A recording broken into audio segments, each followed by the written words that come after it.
Hello everyone. आज हम देखेंगे class 9 chapter number 10 Heron's formula. Heron's formula का इंट्रोडक्शन देखेंगे आज। हेरोन्स फार्मूला में हमें कुछ नहीं फाइंड करना, हमें सिर्फ एरिया फाइंड करना, एरिया ऑफ ट्रायंगल। अब यहाँ पे देखिए, एरिया ऑफ ट्रायंगल इस ट्रायंगल का एरिया हमें कैसे फाइंड करेंगे। Area of triangle is equal to half base into height. तो ये सिंपल फार्मूला है एरिया फाइंड करने के लिए। Area of triangle is equal to half base into height. तो ये सिंपल फार्मूला है जो हम एरिया ऑफ ट्रायंगल का फाइंड करने के लिए यूज़ करते हैं। तो अब देखेंगे टाइप्स ऑफ ट्रायंगल्स। कितने टाइप्स के ट्रायंगल्स हैं? Right angle triangle, isosceles triangle और इक्विलैटरल ट्रायंगल। अब ये राइट एंगल ट्रायंगल क्या होता है? जिसके ऑल साइड्स इक्वल होते हैं, वो राइट एंगल ट्रायंगल ये होता है जिसका एक one side will be perpendicular to base. तो यहाँ पे जो है 90 डिग्री आएगा, तो इसको हम राइट एंगल ट्रायंगल कहते हैं। आइसोसेलेस ट्रायंगल क्या होता है?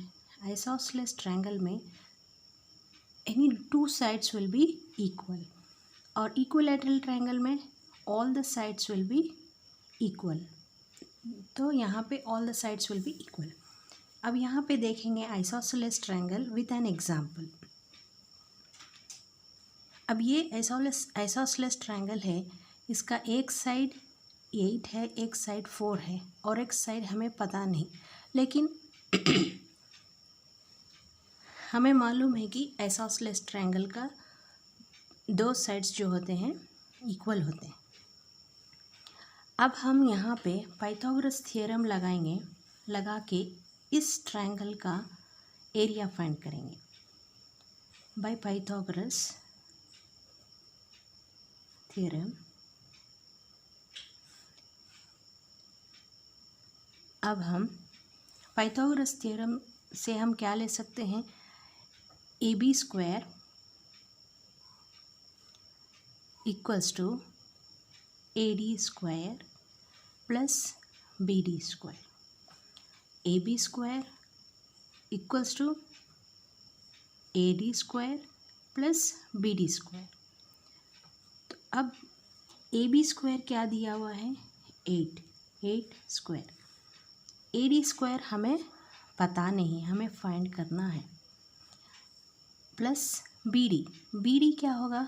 ये 4 है, या बी सी अगर 4 है तो ये यहाँ पे 2 होगा, तो 2 square. 8 8 = 64 equals to A D square plus में 4। 64 माइनस 4, ये 4 जब लेफ्ट हैंड साइड आ जाएगा तो वो माइनस हो जाएगा A D square. 64 minus 4 is 60 is equal to A D square. तो अब therefore A D is equal to 60 under root. जब स्क्वायर निकालेंगे तो हमें अंडर रूट मिलेगा। तो अब A D is equal to 60 का हम प्राइम फैक्टराइज करेंगे। प्राइम फैक्टराइज करने पर हमें क्या मिलेगा? 60 इसका प्राइम फैक्टराइज करेंगे, 2 3 ज़ा 6, 2 1 ज़ा 2, 1 रिमेन, 2 5 ज़ा 3, 5 ज़ा 5, 1 ज़ा। तो अब हमें यहाँ पे अंडर रूट में मिला है प्राइम फैक्टराइजेशन करने के बाद 2 इंटू 2 इंटू 3 इंटू 5। तो अब यहाँ पे एक पेयर बन रहा है, तो हम उसे बाहर निकालेंगे।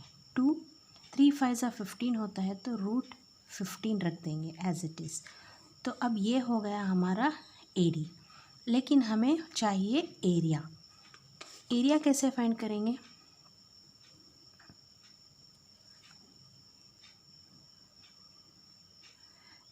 Area is equal to area of triangle is equal to half base into height. Half base क्या है? 2 है। बेस तो बी सी है, B C is 4 into height is 2√15। हमने फाइंड किया है ए डी हाइट 2√15। 2 1 ज़ा 2 2 ज़ा कैंसिल हो जाएगा, 2 2 ज़ा 4, तो आंसर आएगा 4√15। तो एरिया जो है 4√15 आ गया। अब हम नेक्स्ट पेज पे देखेंगे इक्विलैटरल ट्रायंगल का कैसे सॉल्व करना है विथ एग्जांपल। अब देखेंगे इक्विलैटरल ट्रायंगल को कैसे सॉल्व करेंगे हम विथ एन एग्जांपल। ये एक एग्जांपल लिया है मैंने। अब इक्विलैटरल ट्रायंगल में भी पाइथागोरस थ्योरम अप्लाई करेंगे।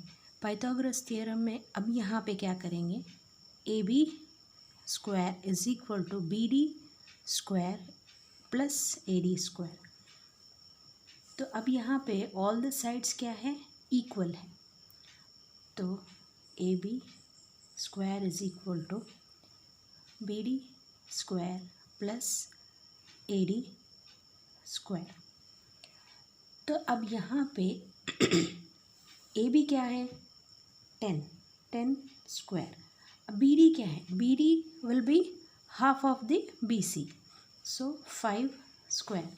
अब यहाँ पे 10 है पूरा, तो यहाँ पे 5 हो जाएगा, प्लस ए डी क्या होगा, A D we have to find, we don't no.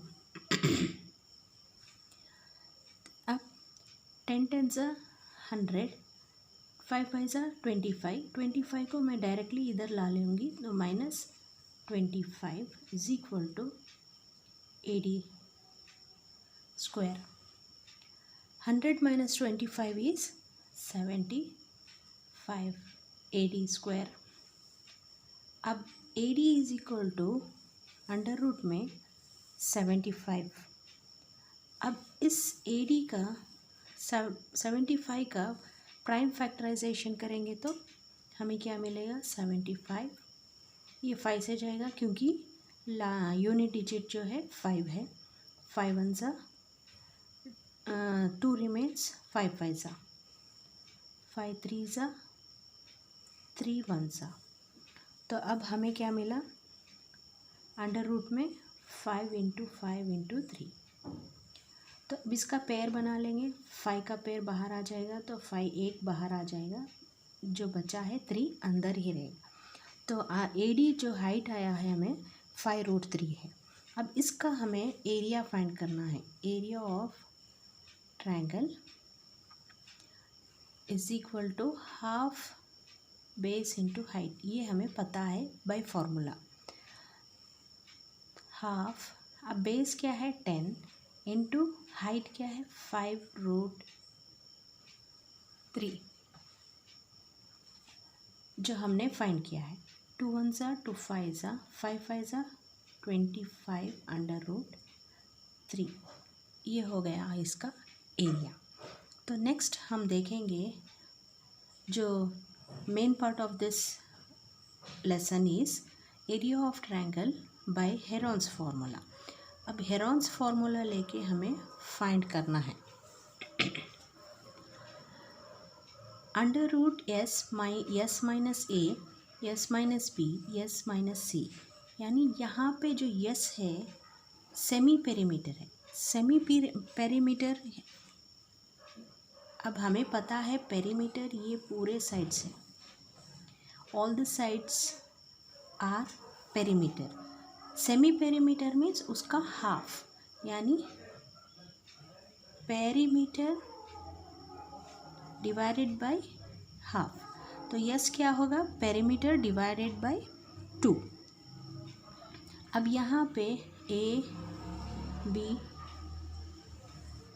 B c जो है sides of the triangle, sides of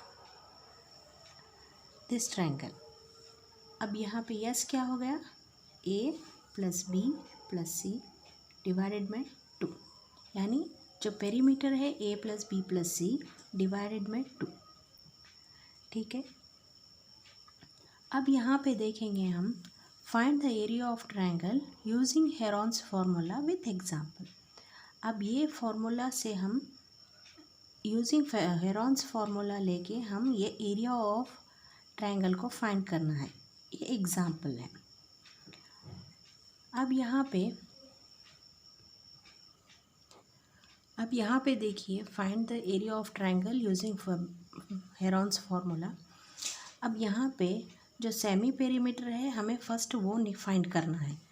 S is equal to A plus B plus C whole divided में 2, यानी all the sides of this triangle divided by 2। 12 plus 6 plus 14, यहाँ पे ए हो गया 12, B हो गया 6, सी हो गया 14 होल डिवाइडेड में 2। अब यहाँ पे 12 plus 6 plus 14 will become 32, 32 divided by 2। तो अब यस क्या हो गया, 2 1 सा 2, 16 सा 32 हो जाएगा। तो S is equal to now 16। अब ये यस हम इस फॉर्मूला में डालेंगे, एरिया ऑफ ट्रायंगल, उसमें डाल के हम एरिया फाइंड करेंगे। Area of triangle is equal to root of S क्या है 16, यस 16 माइनस ए क्या है 12। तो अब 16 माइनस 6 जो ये है बी, और 14, 16 माइनस 14 जो मैंने ये फॉर्मूला यूज़ किया था s minus a, s minus b, s minus c. तो यस माइनस ए हो गया एक साइड, बी दूसरा साइड, सी तीसरा साइड। तो इसको हमने सब्स्टिट्यूट कर लिया है। अब 16 अंडर रूट में 16, 16 minus 12 is 4, 16 minus 6 is 10, 16 minus 14 is 2। तो अब हम यहाँ पे क्या कर सकते हैं, 16 को मैं 4 4 ज़ा 16 कर ले सकती हूँ, 4 2 इंटू 2 लिख सकती हूँ, और 2 इंटू 2 लिख सकती हूँ। 4 4 ज़ा 16, 4 2 2 ज़ा 4, 2 2 ज़ा 4, 4 4 ज़ा 16। तो अब इस 2 को भी मैं 4 को भी लिख सकती हूँ 2 इंटू 2। अब इस 10 को मैं कैसे लिखूँगी, 5 इंटू 2। ये 2 जो है आखिरी में एज इट इज़ रहेगा। एक पैर बाहर आ गया, एक पैर फिर से बाहर आ गया, फिर एक पैर बाहर आ गया, यहाँ एक पैर बाहर आ गया, बचा रूट 5। तो अब 2 2 ज़ा 4, 4 2 ज़ा 8, 8 2 ज़ा 16। So 16 root 5 is the answer, centimetre square. जब भी हम एरिया लेंगे तो वो या तो मीटर में देगा या तो सेंटीमीटर में देगा, तो उसको स्क्वायर हम डालना है। So guys, if you like this video please like, share and subscribe my channel. Thanks for watching.